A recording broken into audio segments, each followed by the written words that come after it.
A cold case murder solved after nearly 50 years. Back in 1978, teacher Diane Peterson was stabbed outside of her classroom at Branham High School in San Jose. The district attorney believes then 16-year-old Harry Nicky Nickerson was responsible for her death. A relative of Nickerson was key in solving this case. Let's bring in NBC's Jocelyn Moran with these details. Jocelyn, this is a long time coming. Yes, it was. And that family member recently told detectives that Nickerson had confessed to the killing the day of the murder. Nickerson died in 1993, but the DA's office says they hope this brings some kind of peace to Diane's loved ones.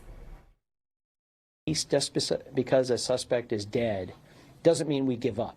Because even though that person can't be charged and can't be brought to court, it's important to the family and the loved ones of that victim. Tonight, some sense of closure in a decades-old cold case. Diane Peterson was a teacher at Branham High School in San Jose when she was stabbed to death in the hallway outside her classroom the day after school got out for the summer in 1978. The Santa Clara County DA's office believes then 16-year-old Harry Nicky Nickerson is responsible for her death.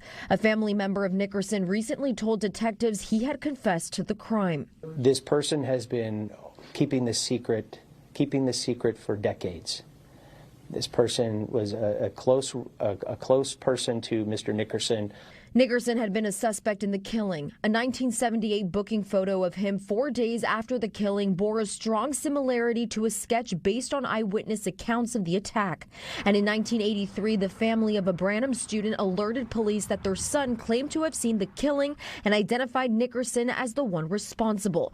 But that student later denied saying that. We had a strong suspicion, but there just wasn't enough to file charges in that case. In the years following the killing, Nickerson was arrested and convicted of charges including armed robbery, assault with a deadly weapon, and kidnapping. He died in 1993.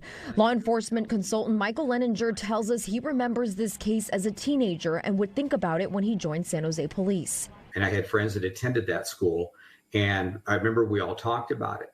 And then over the years, I always felt it was such a shame that the family never received peace and that the murderer was still possibly at large and had seemingly gotten away with it.